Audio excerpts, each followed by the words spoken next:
Hi guys, welcome back to the channel. It's your boy Mugs, and here it's Friday. I hope everyone's having a good day and getting ready for Saturday.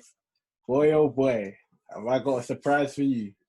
So here today, we're just gonna go through my final locked-in game week 1 squad. Here we go, guys. So as you can see on screen now, you can see my team. I've gone with McCarthy as my keeper, 4.5, a nice keeper. Southampton got good couple fixtures. I feel like he could keep a few clean sheets, if not clean sheets, get some save points hopefully. And then my second keeper, I've got Button. He's the typical bench keeper for like the last 2 or 3 seasons. He's finally made his move from Brighton over to West Brom.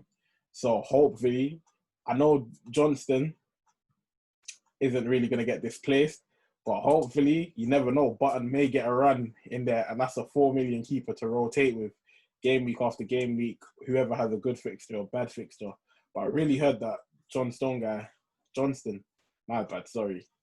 saves hella penalties last season. I heard he saved a bag of penalties, so he may be an FPL keeper that comes into our teams later in the season. But anyways, guys, going on from that. Our first defender, owned by half of the game, Trent Alexander-Arnold. We already know what he's delivering. He's Liverpool's man, whipping in them balls to Salah, Mane, Firmino. Boy, oh boy, a good fixture against newly promoted side Leeds. Hopefully, he can take off. Hopefully. But just in case, guys, if he doesn't take off, I've got myself covered. I've went and got the other Liverpool fullback, Andy Robertson. I just believe both these options are amazing. And watching the Community Shield final against Arsenal, Robertson put in about like 8 crosses. He put in 1 offside free kick into Van Dijk, which they scored, but it was offside. He put in around several balls into Firmino and Mane, but they just couldn't finish. I just feel like, guys, this is the return of Robertson. I feel like he's going to, even though he always matches Trent pretty much, but he gets lower than him, I think this season it's going to be real tight. Him and Trent are going to go like head to head. Like I know Trent's on free kicks, but I feel like Robertson is going to be more on the left-sided free kicks. So Robertson, he looks like he's improving. Like I even watched him for Scotland on the international break. He got an assist because he got a penalty. But just watching the way he crosses, he looks like he's improved his crossing during pre-season. I don't know how he could have done that because the league only finished about like 8 weeks ago. But boy, I'm excited. I feel like points be really good. And then my third defender, I know you lot might be thinking, what's he doing? What's he doing? But I'm an Arsenal fan, and recently it was released that David Luiz is going to be injured for up to 6 weeks. And I know Arteta isn't going to put Gabriel and Saliba straight in. He's not going to throw them in the deep end. He's going to partner them with a more experienced partner. With Luiz, Mustafi, Mari, and Socrates potentially leaving, that just leaves it for either a 4 at the back formation with Tierney, Holding, Saliba, and Bellerin, or 3 at the back with Tierney, Holding, and Saliba. So whichever way you want to see it, Arsenal could play a 4-3-3 or 3-4-3. Holding's pretty much in the team. And I feel like at 4.5, he could be a really nice enabler for the first 4 game weeks with Arsenal's fixtures. If we can keep clean sheets against Fulham and West Ham, I feel like we could be in for a treat. And guys, if you don't watch Arsenal, I'll give you a little tip. You know the Van Dijk long ball that he gives to Mane? Holding has that in him. I'm just saying. So there's an assist potential right there, but he's just there to get the 6 points and hopefully get a clean sheet and a goal if he could. My fourth defender, I've gone for James Justin. The Leicester fullback, he's just there. I know they signed Castagna, but Justin, he's there. He's covered Pereira. Pereira's still not back. I don't feel like he's under threat. Johnny Evans is suspended for the first 3 games. So Nyonchu's back. So my prediction for the lineup, I don't see another right back slotting in. So I'm pretty sure Justin's nailed. And against West Brom, I don't really know what their attack could do besides Pereira and Diangana. But I reckon there's a chance for a clean sheet there and maybe an attacking return. So Hopefully Justin's good.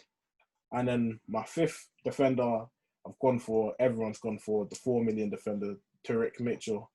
He's just a Palace defender. We know Van Aanholt's injured. He's filling in for him.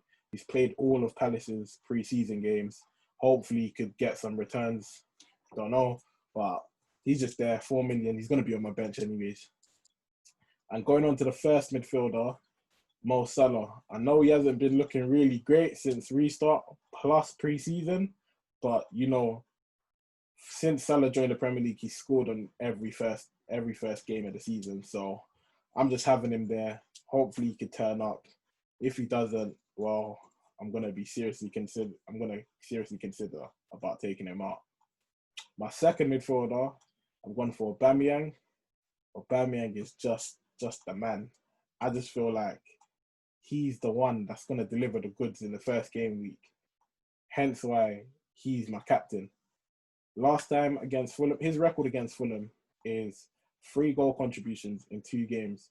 And I think it might be 3 or 4, but don't judge me on that. It's 3 or 4. I know he scored a brace at Craven Cottage last time, and he scored 1 at the Emirates, and I think he got an assist in one of the games.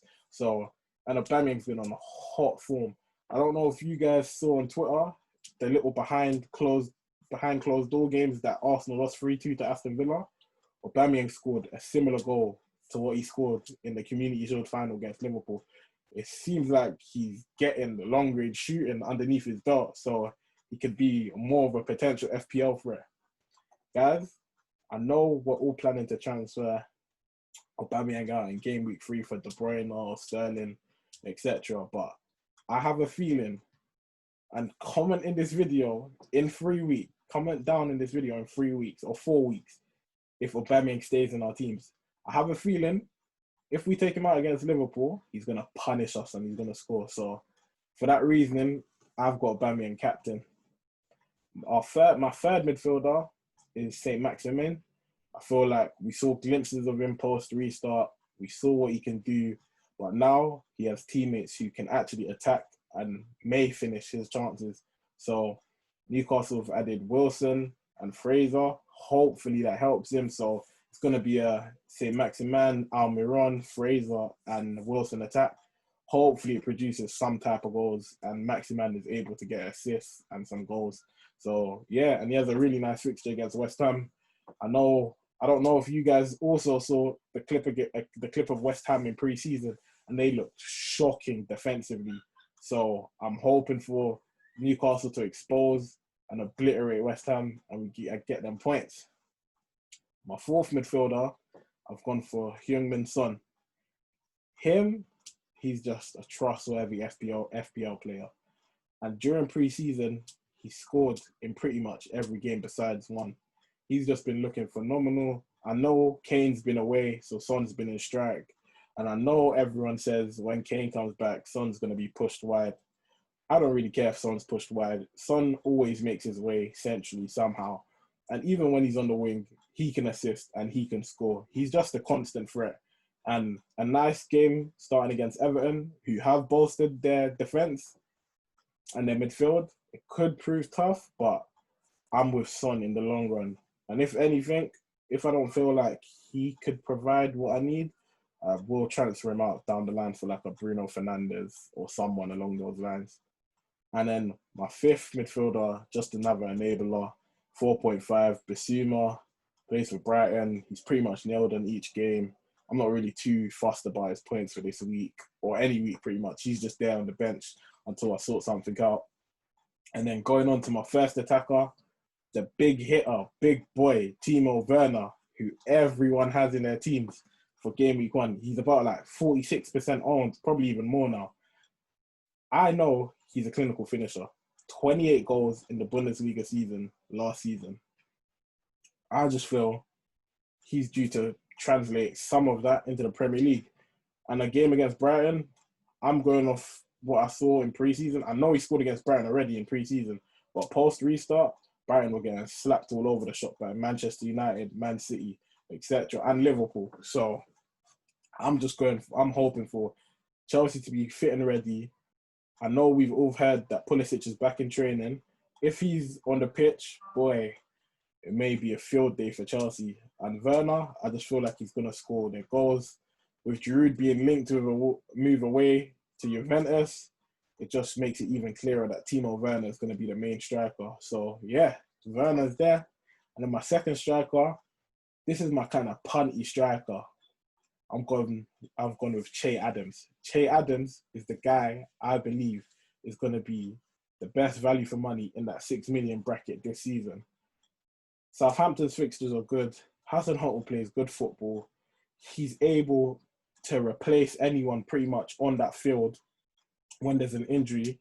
And recently, just yesterday, we heard news that Armstrong was injured and he was in a lot of people's teams, but there's no need to worry. He still has Bofal and Gineppo, who are fit now to come in and play in that right-hand side. And they're pretty much more attacking than Armstrong. So no fear, guys. Che Adams, he's looking good post-restart. He was looking good in pre-season. I feel like being 2.5 million less than Danny Ings, it's going to pay. It's going to pay dividends, big dividends. And I feel like he could score this game week against Crystal Palace. And then my third striker, who I'm pretty sure everyone has 4.5 million, Davis. Then Aston Villa ain't playing first game week. Everyone's just hoping for Brewster to get moved to Sheffield or another Premier League team so he could become their 4.5 million player. I'm hoping for that too. Davis, I know he's not nailed on anymore. Villa recently signed Watkins. So, yeah. And guys, that's my Game Week 1 squad. I hope you like it. Tell me your Game Week 1 squads in the comments. Like, comment, subscribe. I'll be replying. Even at me on Twitter at FPLMogul. Send me your teams. I'll do a quick review. I'll reply to it. And guys, I hope you enjoyed the video. Peace.